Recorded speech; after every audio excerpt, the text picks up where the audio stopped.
Devshi current affairs में आप सभी का स्वागत है। यहाँ हम PCS, UPSC, banking, railway, SSC सभी गवर्नमेंट एग्जाम की करंट अफेयर्स की तैयारी कराते हैं। चलिए स्टार्ट करते हैं 6 मई 2026 की करंट अफेयर्स। हमारा पहला क्वेश्चन है, भारत और जापान के बीच हाल ही में स्वास्थ्य सहयोग बैठक कहाँ आयोजित की गई? Where was the Indian Japan health care corporation meeting held? Option है टोक्यो, मुंबई, दिल्ली, बेंगलुरु। इसका सही आंसर है दिल्ली। भारत और जापान के बीच नई दिल्ली में स्वास्थ्य सहयोग बैठक आयोजित की गई, जिसमें दोनों देशों ने सार्वजनिक स्वास्थ्य प्रणाली, चिकित्सा तकनीक, रोग नियंत्रण और क्षमता निर्माण जैसे क्षेत्रों में सहयोग बढ़ाने पर चर्चा की। भारत और जापान के बीच special strategic and global partnership है, जिसमें स्वास्थ्य क्षेत्र भी महत्वपूर्ण भूमिका निभाता है। जापान उन्नत चिकित्सा तकनीक के लिए जाना जाता है, जबकि भारत का फार्मा और सार्वजनिक स्वास्थ्य नेटवर्क मजबूत है, जिससे दोनों देशों को परस्पर लाभ मिलता है। हमारा दूसरा क्वेश्चन है, बायोकॉन कंपनी की संस्थापक चेयरपर्सन कौन है जिन्होंने उत्तराधिकारी घोषित किया गया?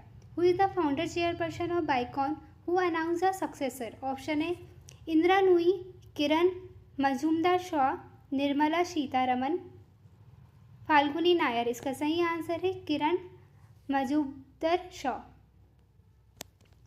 किरण मजूमदार शॉ बायोकॉन की संस्थापक चेयरपर्सन है, जिन्होंने कंपनी के नेटवर्क के लिए उत्तराधिकारी घोषित किया है।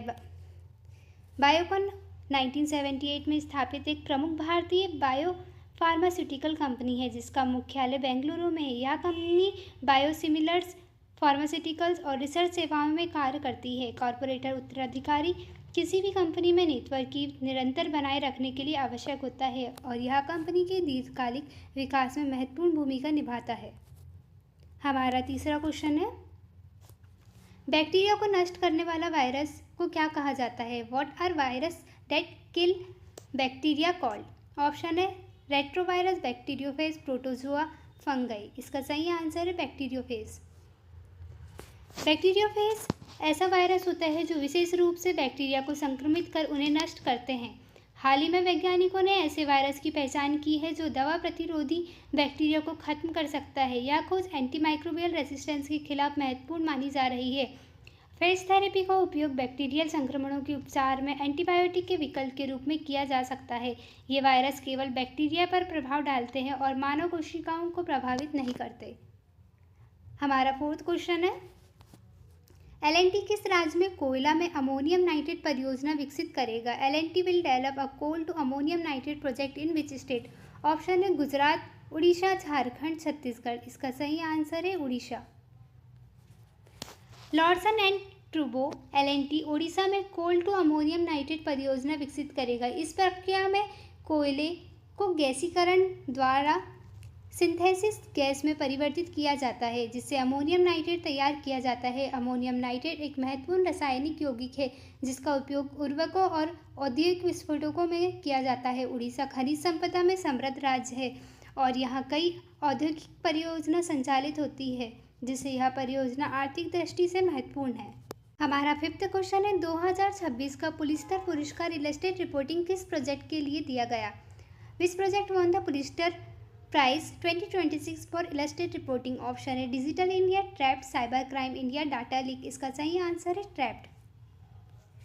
2026 का पुलिस्टर पुरस्कार इलस्ट्रेट रिपोर्टिंग एंड कमेंट्री श्रेणी में ट्रैप्ड प्रोजेक्ट को दिया गया। यह प्रोजेक्ट डिजिटल अरेस्ट स्कैम पर आधारित एक विजुअल इन्वेस्टिगेशन है। इसमें भारत की एक न्यूरोलॉजिस्ट के केस को दर्शाया गया, जिसे ऑनलाइन धोखाधड़ी के माध्यम से डिजिटल अरेस्ट में रखा गया था। यह प्रोजेक्ट ऑनलाइन फ्रॉड, साइबर अपराधी और निगरानी तंत्र को उजागर करता है। पुलिस्टर पुरस्कार कोलंबिया विश्वविद्यालय द्वारा दिया जाता है और यह पत्रकारिता का प्रतिष्ठित सम्मान है।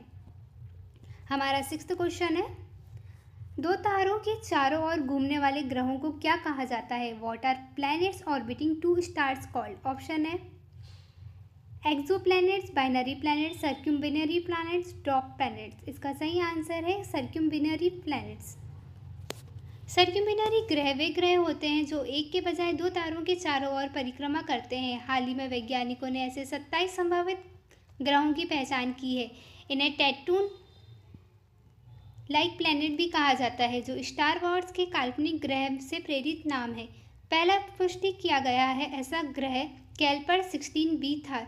ये ग्रह खगोल विज्ञान में महत्वपूर्ण है क्योंकि ये बहुस्तारिकी प्रणालियों की जटिल संरचना और ग्रह निर्माण की प्रक्रिया को समझने में मदद करते हैं। हमारा 7वां क्वेश्चन है EGRS मतलब इलेक्ट्रॉनिक गोल्ड रिसिप्ट का संबंध किससे है? Electronic gold receipt are related to which sector? Option है agriculture, gold trading, banking, loans, insurance. इसका सही आंसर है gold trading. Electronic gold receipt भारतीय राष्ट्रीय स्टॉक एक्सचेंज द्वारा शुरू किया गया एक नया वित्तीय उपकरण है जो भौतिक सोने के स्वामित्व का डिजिटल प्रमाण होता है। यह सोना निर्धारित शुद्धता और वजन के साथ सुरक्षित वॉल्ट में रखा जाता है।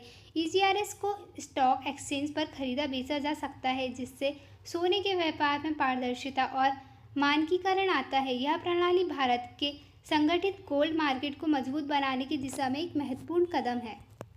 हमारा 8वां क्वेश्चन है भीष्म क्यूब का संबंध किससे है? Bhishma cube is related to which sector? Option है defence weapon, mobile hospital unit, satellite system, transport system. इसका सही आंसर है mobile hospital unit. Bhishma cube एक मोबाइल अस्पताल प्रणाली है जिसे भारत ने जमैका को भेंट दिया है। भीष्म का अर्थ है भारत हेल्थ इनिशिएटिव फॉर सहयोग, हित एंड मैत्री। यह प्रणाली आपदा या आपातकालीन स्थिति में त्वरित चिकित्सा सहायता प्रदान करने के लिए बनाई गई है। इसमें ट्रायल्स, प्राथमिक उपचार और अल्पकालिक देखभाल की सुविधा होती है। यह भारत की स्वास्थ्य कूटनीति और अंतर्राष्ट्रीय सहयोग का उदाहरण है जो अन्य देशों को मानवीय सहायता प्रदान करने में सहायक है। हमारा 9वां क्वेश्चन है भारत की पहली पोर्टेबल MRI प्रणाली कहाँ स्थापित की गई? Where was India's first portable MRI system installed? Option है PGI Chandigarh, KGMU Lucknow, JIPMER Puducherry, AIIMS Delhi. इसका सही आंसर है एम्स दिल्ली। भारत की पहली पोर्टेबल MRI प्रणाली एम्स दिल्ली में स्थापित की गई है। यह तकनीक पारंपरिक MRI मशीनों की तुलना में अधिक लचीली और आसानी से स्थानांतरित की जा सकती है जिससे गंभीर मरीजों को तुरंत जांच सुविधा मिलती है। विशेष रूप से ICU या आपातकालीन परिस्थितियों में यह अत्यंत उपयोगी साबित होती है। यह पहल भारत के स्वास्थ्य क्षेत्र में तकनीकी प्रदर्शन को दर्शाती है और भविष्य में ग्रामीण व दूरदराज क्षेत्रों में भी उन्नत जांच सुविधाएं उपलब्ध कराने में सहायक होगी। हमारा लास्ट क्वेश्चन है नीति आयोग के पूर्वोत्तर की महिला पूर्णकालिका सदस्य कौन बनी? Who become the first full time women member of NITI Aayog from north east? Option है हिमंता बिश्वा शर्मा, किरण रिजिजू, ममता बनर्जी, डॉक्टर जोग्राम अनिया। इसका सही आंसर है डॉक्टर जोग्राम अनिया। डॉक्टर जोग्राम अनिया को नीति आयोग में पूर्वोत्तर भारत की पहली महिला पूर्णकालिक सदस्य नियुक्त किया गया है।